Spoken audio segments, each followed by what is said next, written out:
I'm Hans-Kristian. I also work in our Trondheim office. I'm going to talk about some stuff I've been working on the last half year or so, real-time GPU-driven ocean rendering on mobile. So here's a screenshot from our latest SDK sample that we released today, actually. It shows a very complicated, agitated ocean with lots of detail, now running on mobile. We wanted to use the cutting-edge techniques, and we didn't want to compromise much. Instead, if there were performance issues, maybe reduce the resolutions a bit. But we still wanted to keep the very high-end techniques and try to make it work on mobile. So for the topics for this talk, I'm going to go through the Fast Fourier Transform technique. If you have heard about the Fast Fourier Transform, it's you probably did it at university, maybe if you did some electronics degree or something. But here it's actually used for something practical in a game scenario. I'll also go through some of the more, let's say, niche variants of the Tessellation technique, which are not commonly known, but are really necessary to make it shine. Of course, since we're doing fast Fourier transforms on the GPU, I also need to talk about how to make it efficient on Mali in particular. There are some important considerations when you want to move the fast Fourier transform to especially a mobile GPU. And finally, we have to actually render this scene with a height map. And I'll go through two pretty decent techniques for rendering this height map with LOD. And finally, I'll talk about our new SDK samples. So the Tessellation technique is actually really old. It started out with a Titanic movie back in the 90s. And back in those days, this was offline CGI rendering. And performance has now increased to the point where we can actually do this in real time on a mobile chip, which is quite crazy, actually.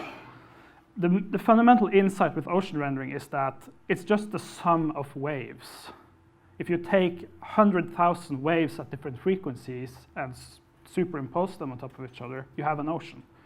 And if you just change the phases of all these waves, you'd move all the waves spatially in different directions, and that's pretty much it. However, if you try to apply hundreds of thousands of waves and summing them up in a naive way, just like a for loop, here's 100,000 of waves, no GPU in the world is going to do that efficiently. It's just not going to work. However, the Fast Fourier Transform, instead of taking an n-squared algorithm, we get an n log n algorithm for this. And it completely changes the picture. We can easily sum up 1 million waves in compute, just because of that property of the Fast Fourier Transform. So in the frequency domain, we will then just create random noise with a power distribution, which is basically our ocean. We can model this using the Phillips spectrum, and taking the inverse Fast Fourier Transform, we now have a complete height map, and we're done. And then we just do that every frame. Of course, oceans are not that simple. They have an interesting property in that the peaks of every wave tends to be very sharp. Like the water crests tend to be a bit sharper than the rest of the ocean. So we need to apply some tricks to make it look more like a real ocean. That's where the choppiness comes in. And this is pretty important, actually, and it's not very well known how to do this with Fourier transforms. So without any kind of choppiness, it's a bit too smooth, feels a bit too smooth. If we add the choppiness, it looks more like this. And immediately it's starting to look a bit more real, in a sense. So in practice, we could try to tweak the Y displacement, but it turns out to be pretty difficult to do that in the frequency domain. Instead, what we can do is, okay, we have a height map mesh in XZ plane, XZ plane, I guess I'm in Britain. Why not just compact the mesh together so that at the peaks, the mesh will sort of shrink together. And that way, you get a 3-dimensional displacement instead of a 1-dimension, and then you have your choppiness. You can easily then take the frequency distribution in the Y dimension, multiply it by a direction, and do the inverse Fast Fourier Transform. And there you have a 3-dimensional displacement. Very straightforward and simple. So we have actually 2 different Fast Fourier Transforms now. So to get the very fine details, as you may know, you don't want 1 million vertices just to have a high detailed mesh. You really want a normal map to capture those really fine details. And turns out the fine details in ocean water do not really contribute to displacement at all. It's just a fine little detail in shading. So we create a third fast Fourier transform that only deals with high-frequency normal map content. Very small scale, but we can tile it very aggressively. So that it's still low resolution fast Fourier transform, but it captures the really fine details without exploding the geometry workload. So this is without any kind of normal map. And if we add it, we get some of the fine details here. For example, especially here, the flat regions look a bit dull. It looks nicer now. Looks like there are more vertices than there actually is here. This is below 100,000 vertices, easily. For the very final touches is that on top of a wave, like the peaks tend to be a little bit brighter than the rest of the ocean. It's more agitated, more turbulence, so it reflects more light from everywhere. And we can actually use it's called the Jacobian factor, which is, when I first read about this, I had never heard about it, but it was mentioned way down there in the Tessendorf paper. The idea is that where the mesh is compacting due to our XZ displacement, we can look at the area of that triangle and pass that onto the fragment shader and have it detect when it's sort of reaching its peak. That's the Jacobian factor. Pretty straightforward to compute. It looks like it's basically a cross product with the derivative of the displacement. It gets weird. So this is very low frequency information, but if we modulate it with the normal map, it's not physical based at all, but it adds a very nice detail to the scene. So without any kind of Jacobian, okay, that's fine. If we add it, just a low frequency Jacobian, see that the peaks can brighten a bit. Lots of artistic flavor you can add to this, of course. But if we modulate this with the normal map, we get the fine details and the brightening. That's really, really cheap to do. Looks pretty okay. So to sum up the complete FFT pipeline we run on the GPU, it's basically 3 FFTs in parallel. 256 by 256 is a pretty good compromise on the mobile GPUs, I found. And for the XZ displacement, we can do it in pretty low frequency since it's very low frequency information. And the high frequency normal map is same resolution. And they go through compute shader passes, rotating faces, that's all they do. Inverse fast Fourier transforms. We now have a height map, a displacement, and a normal map. And they go through that MIPGen and computing low frequency normals from the height map and the Jacobian factors and all that stuff. And that gets baked into 2 textures, one for vertex shading, one for fragment shading. So we still need to do these FFTs, and we have to do them very efficiently. And writing a trivial FFT, like say, just apply the Cooley-Tukey radix 2 thing, it's not going to be good enough. So FFTs are highly parallel, as in all the butterfly stages within an FFT pass are completely parallel, and you can have 1 million threads doing separate things.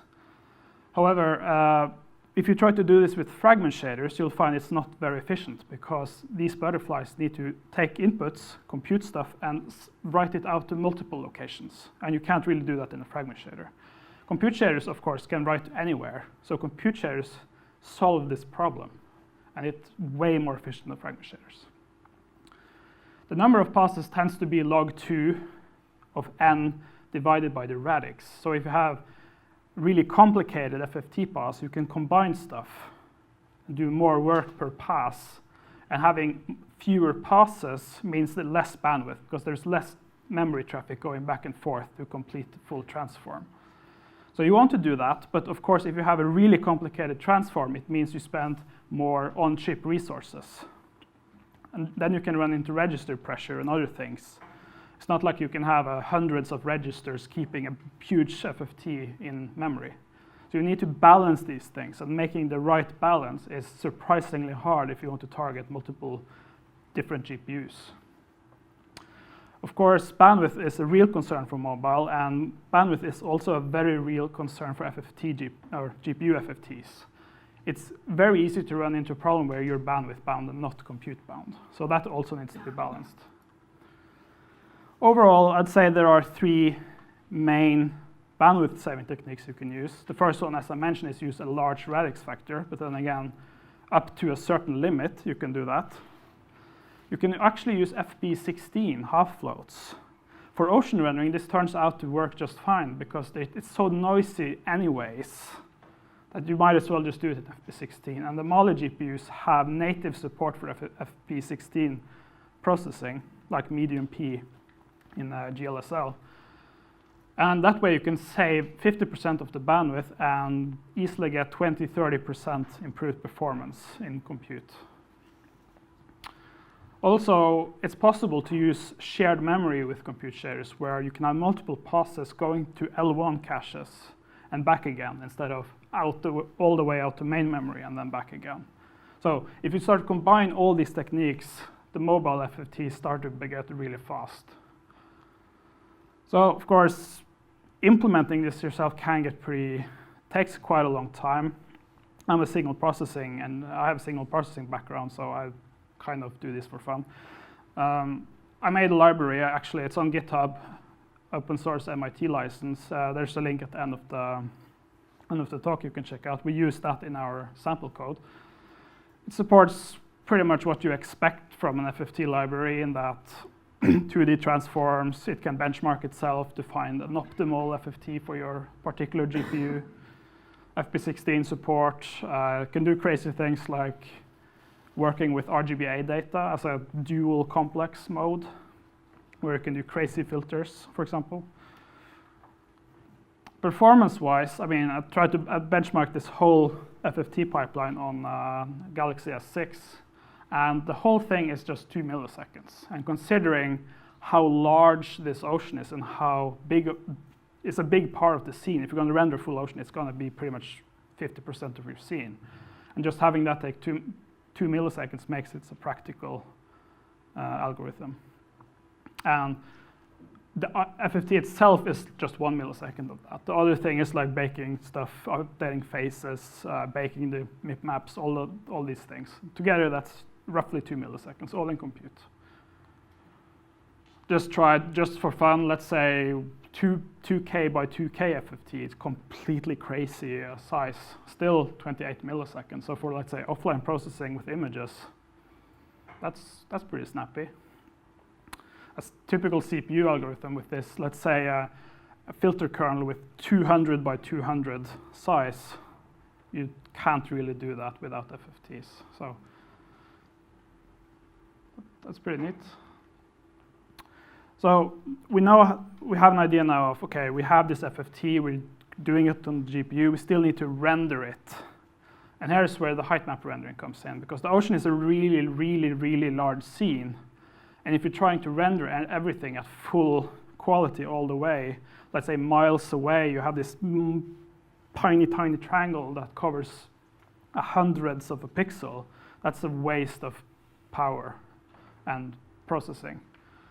So we need to make sure that geometry that's far away gets less detail, but doing this in a proper way is surprisingly difficult. There's a lot of research going. There has been a lot of research over the years, starting in the 90s.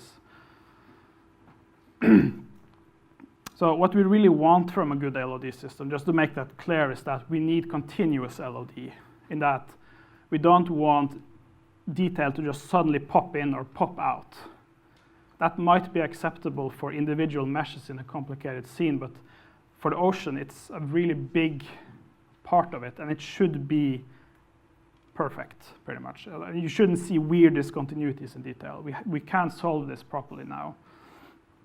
With a modern graphics API, we can move most of the weird logic we have to do on the CPU over to the GPU now, because the vertex shader can do a lot of things, like sampling from textures with MIP mapping, doing crazy things. So modern algorithms are doing almost nothing on CPU. It's all vertex shading, and I will talk about tessellation as well later. So if you haven't really run into the popping problem before, here's some, let's say I have a mesh here with 5 vertices. I want to go down in quality. I will end up typically removing vertices. And if you do that without any kind of approach, you'll just end up with a discontinuity there, and it looks really weird. unless it's really far away, of course, then you might not notice. But if it's like up front and suddenly poof, pops in, it's horrible. So I'll sort of go into extending the GeoMipMap framework to solve this. Here we see that I've split basically the world into big patches. I'm going to sort of explain how we can use this system to implement LOD. So here's the basic structure for GeoMipMap, in that the patches are of constant size, but they have different quality at different levels. So close to the camera, you might have a high quality, but further away, it's very low quality. So that we keep the vertex rate down, but where we need quality, it's good. So this is a very well-known way to do LOD. It's actually from the year 2000. But these days, it's sort of a legacy technique in that it still has the popping problem. You still have the problem. If you're going from this level to this level, it's sort of a discontinuous thing. But if we can modify this approach, we can fix this. Many people have done this over the years. So probably by far the easiest way to do this and simplest way to do this, I'll go into tessellation. And as you can see here, it might not be as visible here, but some of the patches here have higher quality than these ones.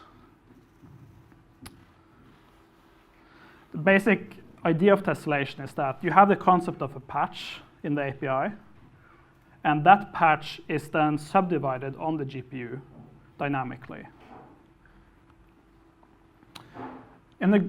So OpenGLES 3.2 was released recently, and it includes tessellation. And the new pipeline looks something like this, where you have your vertex and your fragment shading, but we now add tessellation control, tessellation evaluation, and geometry shaders. And I'll just ignore geometry shaders for now, but the control shader basically tells the GPU how much quality this patch should get. The tessellator will do the magic, and the eval shader basically puts the point on screen. It's like the new vertex shader in a sense. So what the control shader will do here, the very first thing it will do is frustum culling, because if the patch is outside the screen, there's no reason to process it all, just discard it right away. If we pass that test, we just compute our LOD function. It could be, let's say, a distance metric or something like that. We compute that in the four corners, and the outer tessellation levels in that patch need to follow some rules. For example, we could choose the two corners which create the line or the edge, and we use that. And that makes sure that two neighboring patches will receive the exact same tessellation factor in the outer ring there, because they need to match up exactly.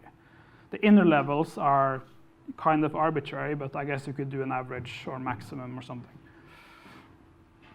The eval shader will look at, so the GPU will create GL test chord for you, which basically says where in the patch should you place the point, and your eval shader will then just interpolate that and create the point and sample the displacement maps there.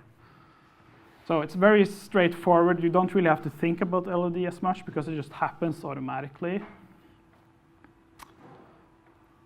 However, of course, tessellation is GLES 3.2. It's like almost no devices will support that feature. So it's not something you can rely on, except it could be your high-end cool technique to enable for those high-end devices, but it's not something you want to require from a device. It's way too early for that.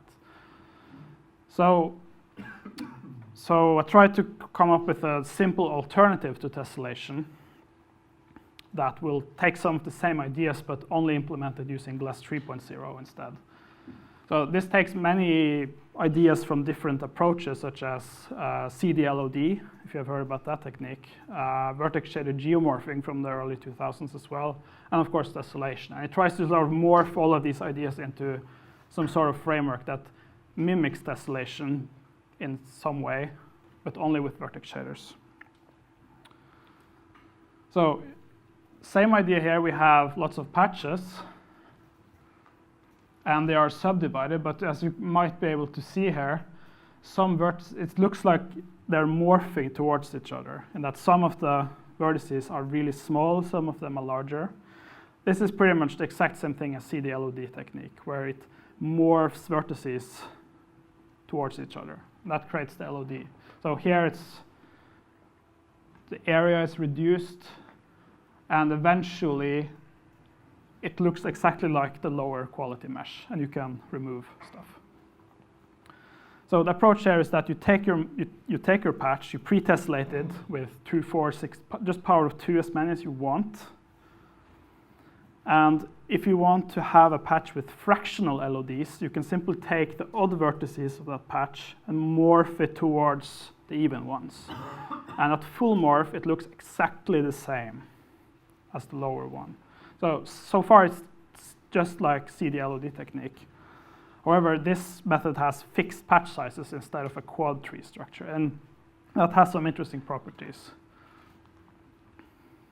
The edge case is when, okay, your mesh has an LOD, but the neighboring patch, they need to agree on the edges. They need to create the exact same vertices, or you'll get weird gaps in your mesh.